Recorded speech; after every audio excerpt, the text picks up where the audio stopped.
Okay, for this session of Work on Infocus, we have with us Ali Azad. Thank you so much for joining us today. Thank you, Manayal. It's a pleasure to be Okay, here. so before we dive into the questions, can you tell us a little bit about yourself, your professional background for our audience? Yeah, absolutely. So in terms of professionally, I'm working as a senior manager right now in private equity investment funds in the UK. My journey, I've moved from one area of finance to another over the years, and right now that's what I'm working in. I do have a few entrepreneurial projects going on at the moment as well, which I will share the details once they're really ready. They're right now just going on at the moment. But one of the things I really do, which I personally enjoy a lot, is YouTube. So I've got a YouTube channel where I talk about everything which is relevant to the students and the youth of Pakistan, mostly as well. Just talk about CVs and interviews, how to prepare for a job interview, how to start up a company, all those kind of important things. So quite a few different mix of things that I do, and yeah, enjoy that. And you also have a YouTube channel, so what was the thought process behind that? Sorry, can you repeat that? I was just breaking a little. Okay, was thinking that you have a YouTube channel as well. So what was the thought process behind that? About YouTube? Yeah. Yeah, that's the interesting one because I was always, one of those, typical Pakistani kid. You have to study and then get a job. Simple process. So that's what I did. In 2016, I finished my MBA. So my studies were done.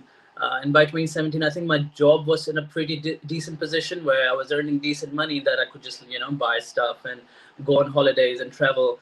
So at that point, I realized that I want to do something more. It was one of those things where, okay, fine, now what's next? And that's where I came up with this idea that I want to do something with people, with youth, and trying to just give out the knowledge and experience of every little bit that I have, just trying to share it with people. And it's interesting because when I was visiting my family in Pakistan, and my brother showed me Irfan Junejo's video. At that time, he was starting off, or he had already started. I just saw the video and I was like, fine. But I never thought about YouTube. I thought I'll just speak to schools, और मैं schools के पास जाके उनसे बात करके उनको बोलूँगा कि यार मैं sessions करूँगा, training करूँगा. But I never thought about YouTube because I thought YouTube was only for proper vloggers or they know how to vlog.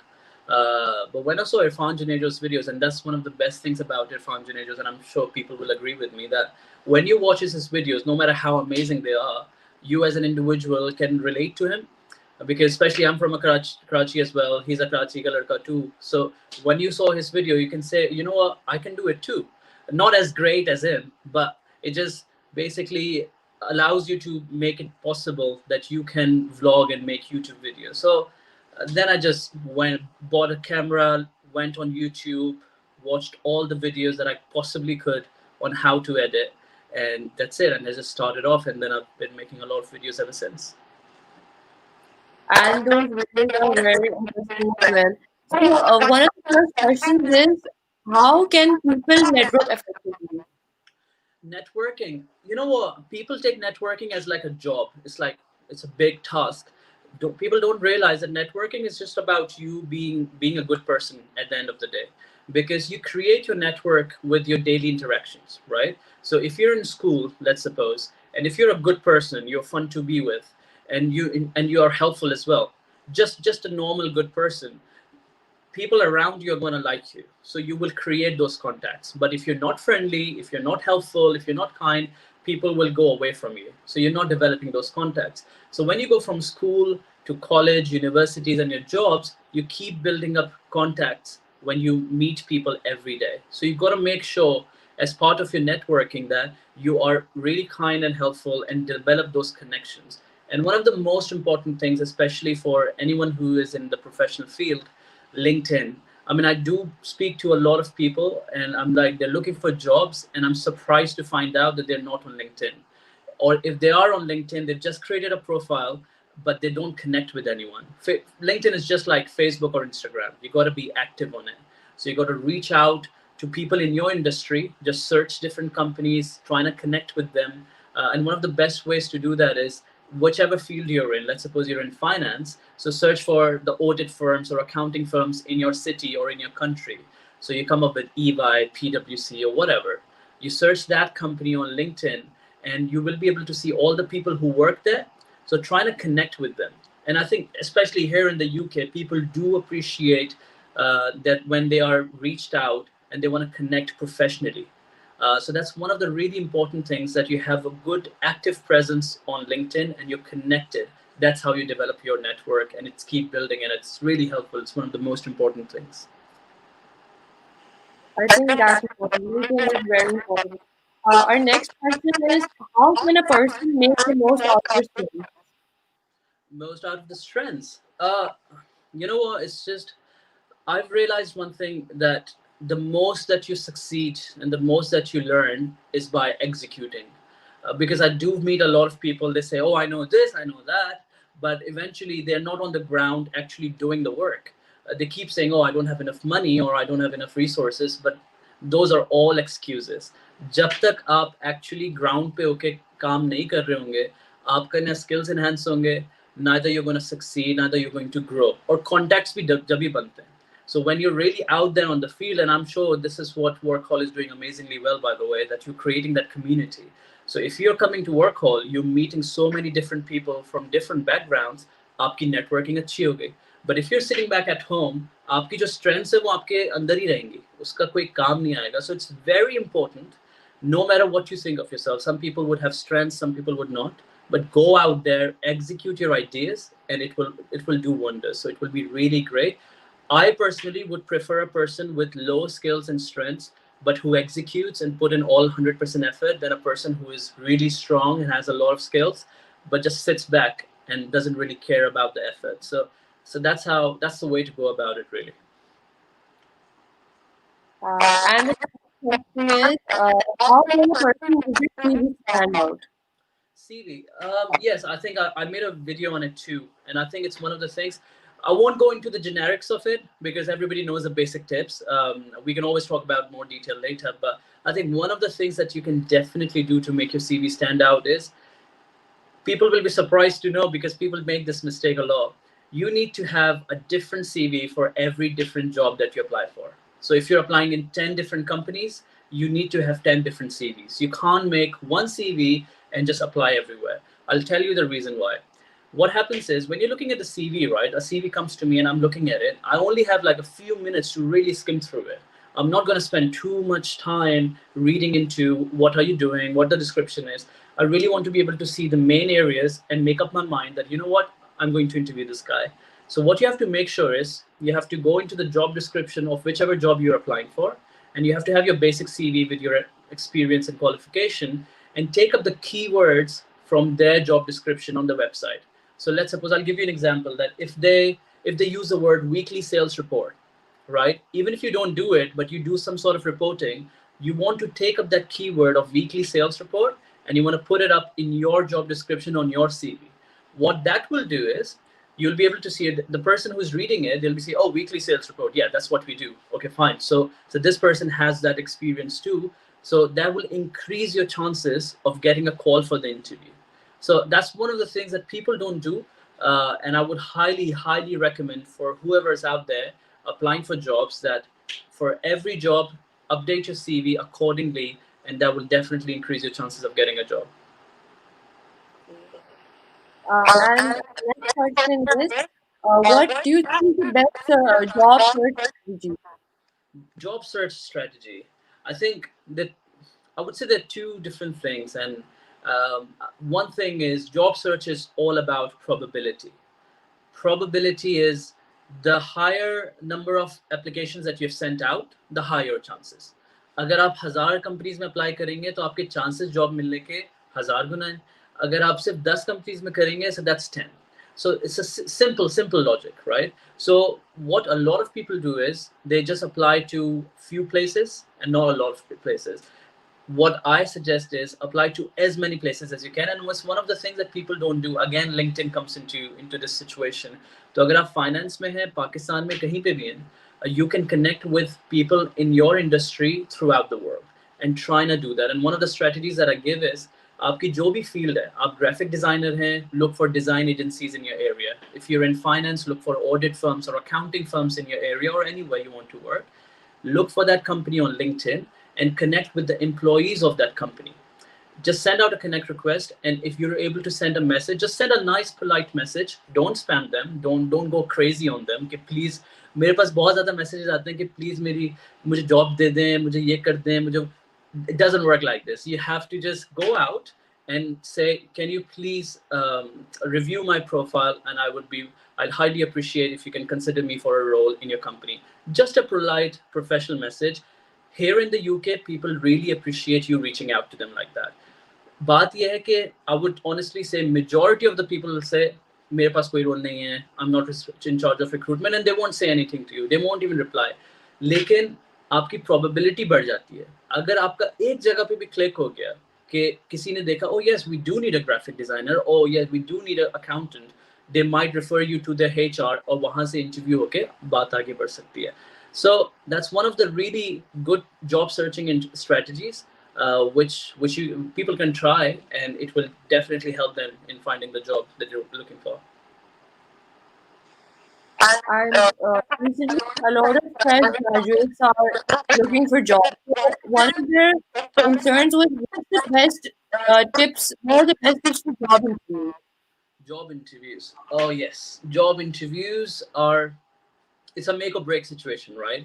A lot of people struggle because they haven't prepared for it properly, and there's a lot of strategies out there that you can definitely try and improve yourself. And I personally enjoy job interviews a lot because it's just sort of a challenge for you to really impress the people that are interviewing you and get that job.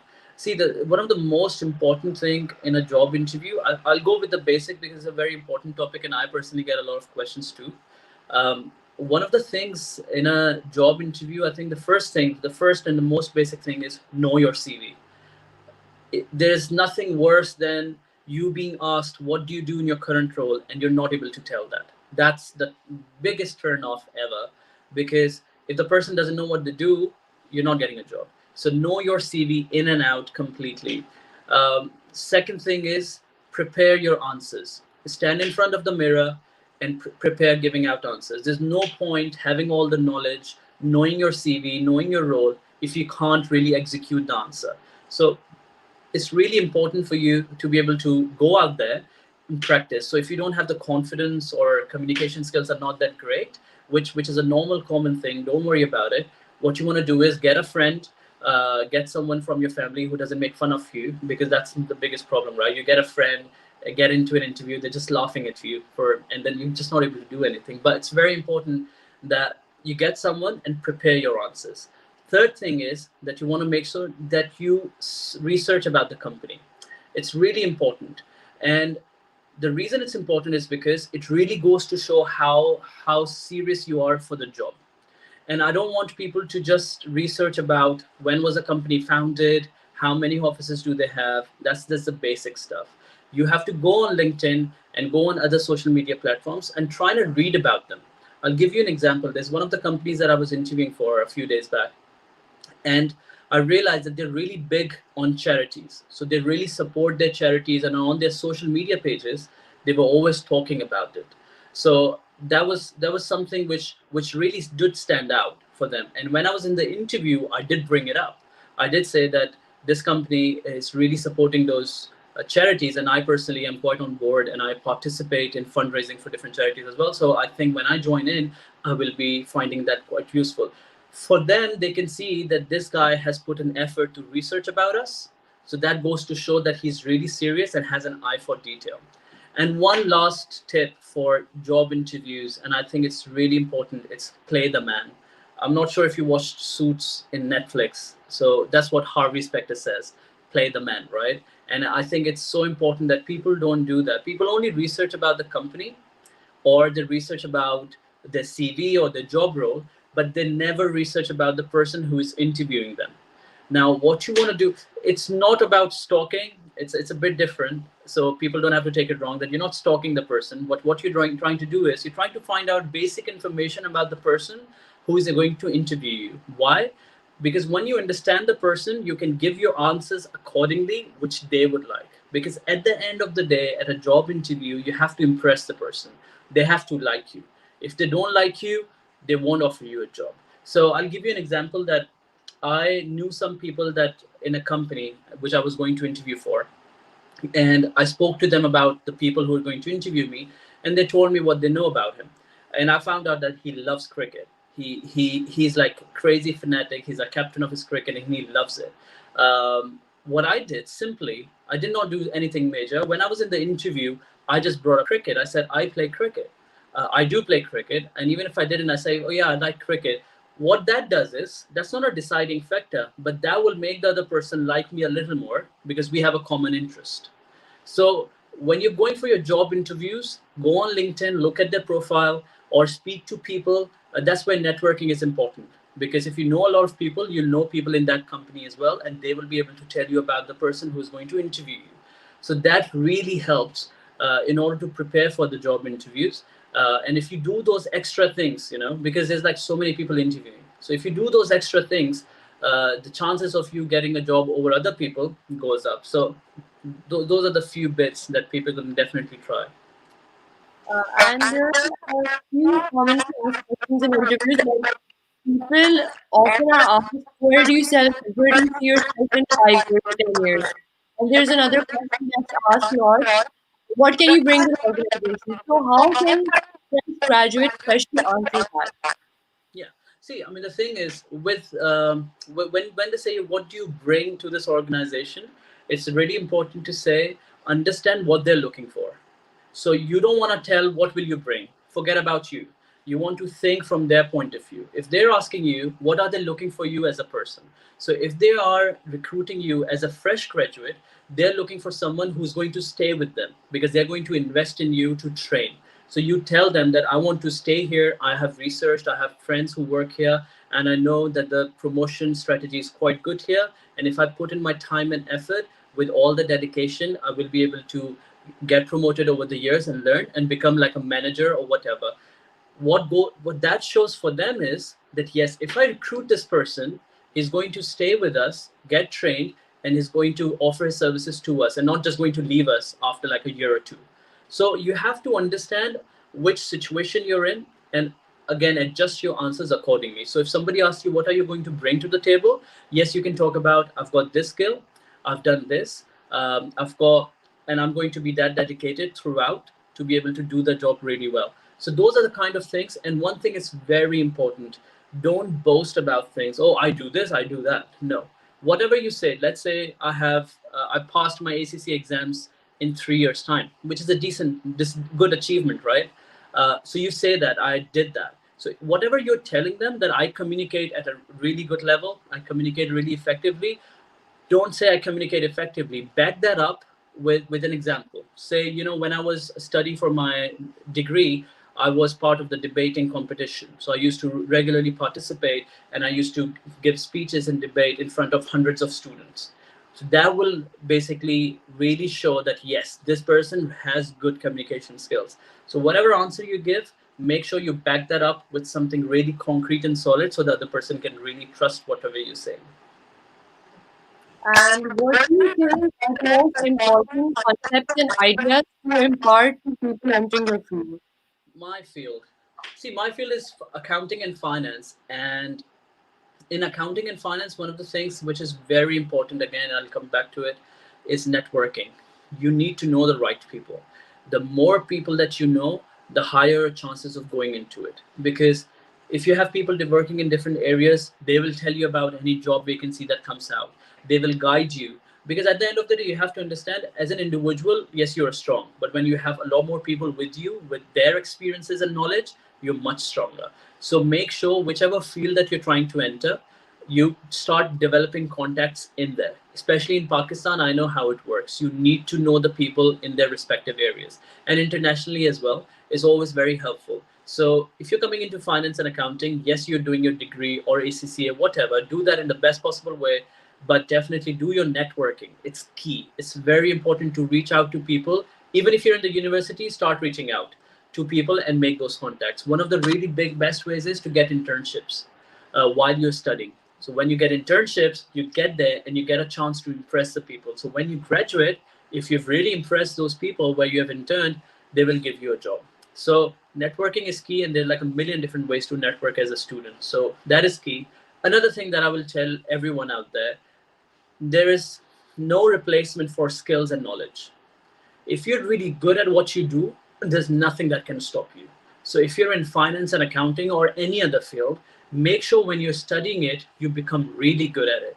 Your knowledge is amazing about it. Your understanding and concepts are really good. So as a student, one thing that I did when I moved to London, I was doing ACCA, right? So I was studying ACCA and I was studying for that. One thing I realized that there's a software called Sage, which a lot of accounting firms and businesses use here for their bookkeeping and accounts production. My brother-in-law is an accountant. So I went up to him and I said, you know what, I mean, can you teach me how to do Sage? Now, I've never worked before in my life.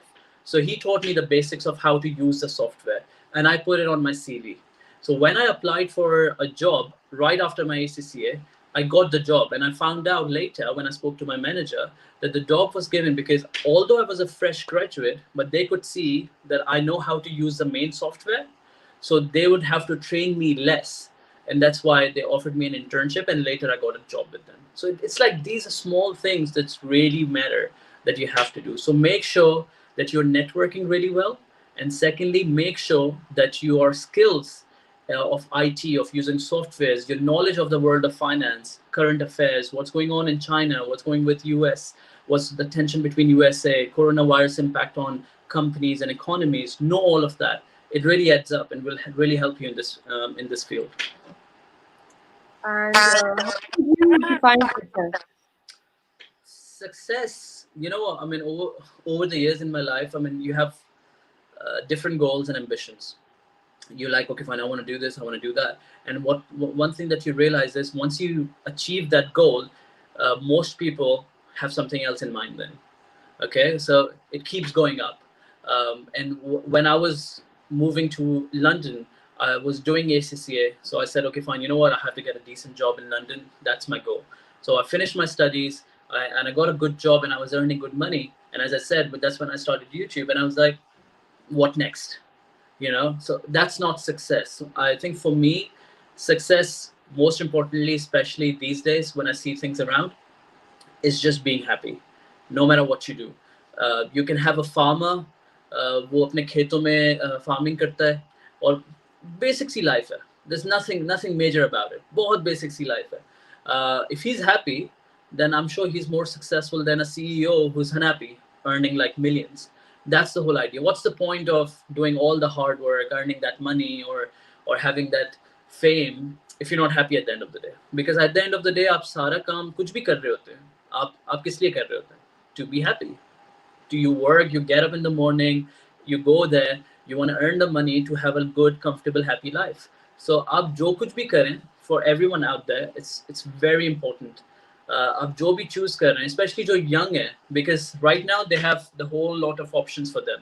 Once you get into a career, it gets more difficult for you to switch to something else. So for all those young ones out there, or whoever is listening, it's never too late to go for something that you enjoy. So if it's something that makes you happy, that's the key in life. Otherwise, it's not sustainable. You won't be happy, and life won't be great. So being successful is being happy. Simple as that. Simple principle. Remember in your life. Really important. So before we end the discussion, are there any wise words that you would like to tell our aspiring entrepreneurs? Oh yes, absolutely. I think I've gone through this myself. Um, as an individual, you almost wait for the perfect plan. You're always like, you know what, I'm going to just wait for this time. I have enough resources. Let me do this, let me do that first. Or ye ho jaye, wo ho jaye. And it never happens. The reason is that you're just not brave enough to go for it. Speak to any entrepreneur you know, and they would tell you that they had to take the risk of starting the business, because job ke saath ek security milti hai, right? You know that you're going to turn up to work, finish your work, come home, and you're going to be paid every single month. So wo ek certainty hai. You know that security is there, and you're comfortable with it. With a business, especially when you're starting off a business, there's no income in it, and there's no guarantee that it's going to work, no matter what your plan is. So it's a massive ask for you to be able to really do this. But if it's something that you want to do, no matter what the idea is, no matter how much resources you have, ज़्यादा हो या कम हो, make a plan and execute. There's nothing like a perfect plan. There's nothing like a perfect timing. There's nothing like that. The best thing is that you go out there and whatever you do, you start off. Because जो learning आपको काम करते वक्त मिलेगी, वो हो जाएगी. There's this entrepreneur, Gary Vaynerchuk, and he talks about this in a really rude way. He uses a lot of swear words, but he's really straight up to the point, and he says that a lot. And he says that execute. Anything else is just an excuse. अगर आप ये बातें कर रहे हैं ना, यार मेरे पास तो पैसे नहीं है, उसको देखो उसके पास पैसे थे, उसने business start कर दिया, just excuses. Many entrepreneurs started. Jack Ma comes from a real poor family, right? Like in China, the richest person, but I think now he's the second richest person. But he was rejected by KFC for like a job in KFC. Can you imagine that? And now if you look at him, he's one of the most successful businessmen. Why? Because he went for it. He didn't say, I don't have the contacts. He didn't say, oh, I'm such a failure, I don't have the skills. He just went for it. And every entrepreneur that you see around you, that's their story. They went for it. Steve Jobs, amazing, amazing stories. They believed in themselves and they went out there. They took the risk. So for an entrepreneur, the risk taking ability is very important. So if you have the risk taking ability, go for it. If you don't, then sticking to a job, I would say, is a much better option because entrepreneurship is all about risks. And what's next for you? What's next for me? As I said, it's one of those questions with these days is such a difficult one to answer because so many plans in 2020 all got cancelled, right? COVID-19, all here. I'm sure in Pakistan, is it better in Pakistan now, coronavirus, or is it people just don't care? Uh, People don't care, do they? I don't know. Pakistan में पता नहीं कोई और logic चल रही है because हर जगह पे बढ़ रहे हैं cases, right? It's going crazy again in the UK as well. So we're thinking, everyone's saying that UK will be under another lockdown in winter season. So it's not looking great. But yeah, I mean, I had quite a few plans up because it's all moved around. But I have couple of projects that I will be working on. But one thing with coronavirus is that I have a lot of content on YouTube. I have a few collaborations coming up as well. So YouTube is the space where I will be uploading a lot of stuff and sharing a lot of different things. So YouTube, I'll be quite big on YouTube. Other than that, let's see how COVID-19 treats us, and we'll just act accordingly, really. So thank you so much for this invigorating session from behalf of Work All and me. And this is going to be the end of our discussion. Thank you, everyone. Perfect. Thank you so much. It was a good conversation, and I hope we can do that sometime again.